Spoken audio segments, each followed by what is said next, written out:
Since our return to Earth after defeating Xenahel, a whole lot has happened. The most exciting thing is that Bakugan Interspace finally went online globally, allowing kids from all over the world to show their battling skills in a safe and friendly environment. Unfortunately, it seems like not everyone wants this virtual realm to remain happy and free.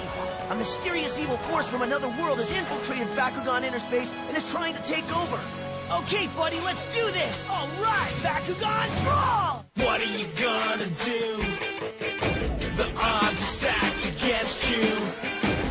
Back against the wall, gotta give it your all. This is the final stand. The power's in your hand. Two worlds collide on the inside. You gotta fight for